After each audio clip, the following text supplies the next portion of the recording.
Hey everyone, welcome to Aussie Homeschool Adventures. My name's Jo. Today I have for you a plan with me video. This is one that's been requested a few times, so I thought I would sit here and take you through how I plan our homeschool week.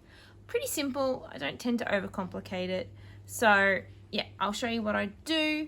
If you like this kind of video, I'd love you to give me a big like, hit subscribe on my channel, it really does help me out. Spread my channel around, show people that might be interested in homeschooling. If you're not homeschooling or you know someone that might be homeschooling. My purpose here, guys, is to help to encourage other mums that are homeschooling, other people that might be thinking about it, other people that are doing it, because there's not a lot of Aussie homeschool creators out here on YouTube. So I'm just trying to help encourage other people to do it as well, because there's quite a few of us that are actually doing the homeschool thing in Australia, but not sharing about it. So I'm just here to share my knowledge. I'm not saying I'm an expert. I've been homeschooling now for about 4 or 5 years. My girls haven't actually been to school. So my oldest is 9. She's in grade 4 this year. So I started schooling her in like pre-K. So 5 years, I guess, I've been homeschooling for, but that's about it. My youngest has also joined us and she's been schooled from then too. So yeah, I'm not an expert, but I've learned a few things along the way, and I found YouTube was a really helpful resource when I was first starting out, but there wasn't a lot of Australian content. There was lots of American, and it's great, but there are some big differences between them and us and our requirements and things like that. So I just thought that I'd jump on and have a go and see if I can help encourage some other mums and dads along their homeschooling journey. So, like I said, please like this video, subscribe if you haven't already, tell your friends all about me, and I will show you how I plan for a homeschool week. So, very simple. I'm actually a paper girl. I've tried an online planner. It's not really my thing. I use my phone for so many other things that I prefer to not have my phone to do that with. I get distracted easily with it, so I'd rather just not use my phone. I take photos and videos on there, but I don't tend to want to type stuff onto it. I prefer to write. So I have this document that I created for me. So this just lists all our subjects out roughly that I had planned out for each week at the start of the year. So yeah, this is a working document. I don't use it litigiously. It's a guide that I made at the start of our year, so I have this there, so I'm hopefully covering all of my subjects off every week.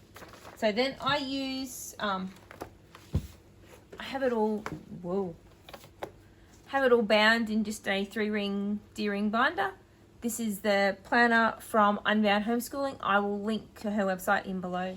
She's amazing, and this has been very generously done so that you don't actually have to pay a set fee for it. It's pay what you can, and if you can't afford to pay, then she's more than happy for you to take it and just enjoy it and use it. She's incredibly generous. So I will put links to her website and her Instagram down below. But yeah, I've been using it and I've been really enjoying it and finding it very helpful. So I have the daily notes page on my left, so I'll take notes about what we've done last week. Anything that may have worked or not worked, so I can document that and record it. And then this is my last week's plan, and you can see I've written on it and moved things around and whatnot. So I'll work with this and this. I'll have both of these here, and then I'll start with a blank slate and I'll write down the things that are happening this week and what subjects and what we're planning on doing when. Some weeks are different to others, so I'm going to shift my camera and I'm going to fast forward you through me actually doing the planning bit. And then I will come back at the end and show you what we've done.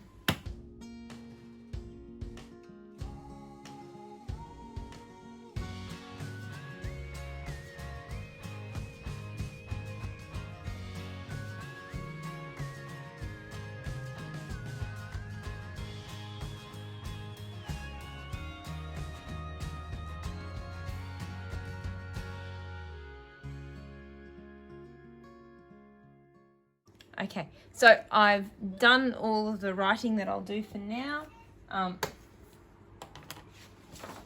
So my chook scratch, but I've just got our netball and gymnastics training this week. Becca, I've got goals for sight words, working on those with her. Olivia, I want her to work on her 2 and 5 times timetables to memorize them. And then I've just listed our subjects for each day of the week. Change things up a little bit around. We'll see how we go. Like I said, I tick off what we've done each day, if we've done it or not. If we haven't done it, then I'll move it to another day so we can work on it. In this time, I also like to print out and photocopy like all the lesson sheets. So I've got Becca's sheets to go along with the Reading Eggs program. We're using Reading Eggs with her at the minute just as a review to help re-cement some things that she's struggling with. I hadn't realised that as part of it you have access to whole sets of like full-on teachery worksheets. Well, not homeschool teachery, but just simple like sight word ones. She does know these words, but she's struggling a bit with some confidence issues, so we're just going to go over and we'll use these sheets because it'll help cement the lesson that she's done on the Reading Eggs program on the computer or the iPad. So I've got those I printed out for Becca. I'm going to use Unbound Homeschooling, so Jamie's Times of Change timeline pages for our Australian History unit.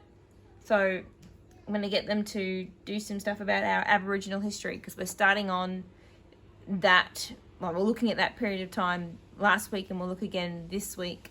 So they can fill that out with some of the things that they wore, some of the technology, what their houses were like, cool things about this time period, types of food, forms of communication. So we'll fill this out this week and just keep it really short and simple for them.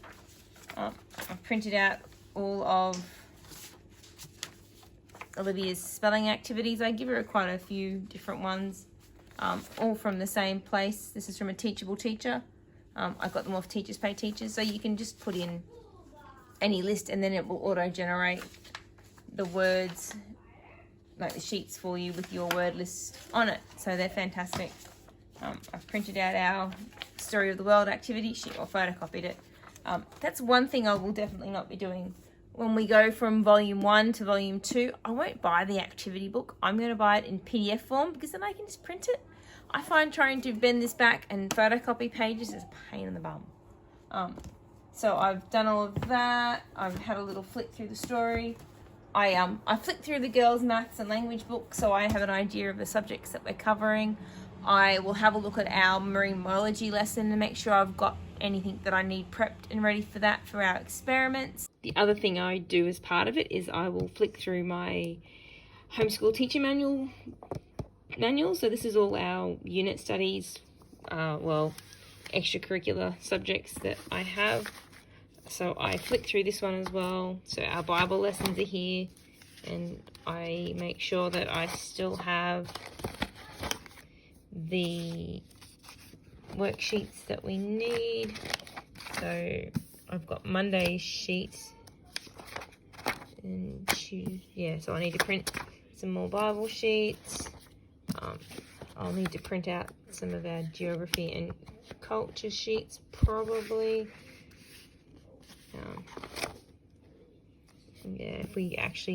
We haven't decided yet if we're going to do these in written or just in oral form.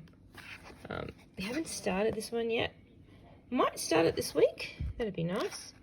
And then safety, which is all done and printed. So I know that's all good. I'll look at that lesson closer to Friday. We're doing that one on a Friday as a family. So see how we go. But yeah, I'll print off the last couple of those sheets now as well. And then I think I'm done. The other thing that I do is I actually hop on Prodigy in the back end and I will set expectations or create quizzes for both my girls in here. It's actually really quite cool. So you can create a like an assessment. You can choose the different areas that you want, the grade level. So even if the girls are working at an upper or lower year level, it's really great. So I can go, I want her to practice her addition to 20. And then it'll give me a whole bunch of different options within here of those things, I can then go, yep, we want all of those. It will do 3 questions for each and go next. And then I can just say, okay, I want that to run from this date to this date. Let me go create, and it runs in behind there as well. So we do that, and then when they play Prodigy, they're answering questions that on subjects that we've been learning about. So that works really well. Literacy Planet, because I don't have a paid membership, I get it free through our library. I can't have that kind of control. Reading Eggs, I have access to all of that sort of stuff here. So I can see things that they're working at, and I can set stuff if I need to as well. So yeah, it's really cool. So up here in the drop down menu for bonus material, there's activity sheets, reward map. So I think this is a an option to, you can download and print it and like record where they're up to and things. So that's really cool. And then, so in here you can homeschool worksheets. So we're up to lesson 52. So lesson 53, I can load the next lesson, know what it's going to be on, and there's like 3, 4, 5 pages of different activities that we can print off and work through to help cement what she's done on the Reading Eggs app. So that's really great. I'm really enjoying Reading Eggs at the moment. We'll see how we go. We're just doing a free 30-day trial, and after that I will reassess, and we may pay for it for a little bit. So I do all of that on a Sunday afternoon usually, so that Monday morning comes around and I'm actually ready to rock and roll. So we can get started nice and early. Try and make sure our classroom is tidy. Doesn't always work because it's part of our lounge room, our living space. Our girls use their desks to craft on and create on, and they're always out in here. It's a shared space, so it doesn't matter. It's all good. But yeah, so that's how I plan our school week. I evaluate it on a Sunday afternoon as well, like last week, and during the week too. I'll make little notes and jot things down as they happen, any incidental learning or anything that we're struggling with or anything that we may have decided to shelve or switch things around. But yeah, so that's our rough school week. I hope you find that interesting. If you've got any questions, leave them in the comment section down below and I'll be happy to answer them for you. Otherwise, have a fantastic school week and I will see you in the next one. Please don't forget, if you haven't already, to hit subscribe, share this video with your friends, and if you liked it, hit the thumbs up so I know that you liked it and YouTube knows that you like it, so it will keep spreading the love. All right, have a great week, guys, and I'll see you in the next one. Bye.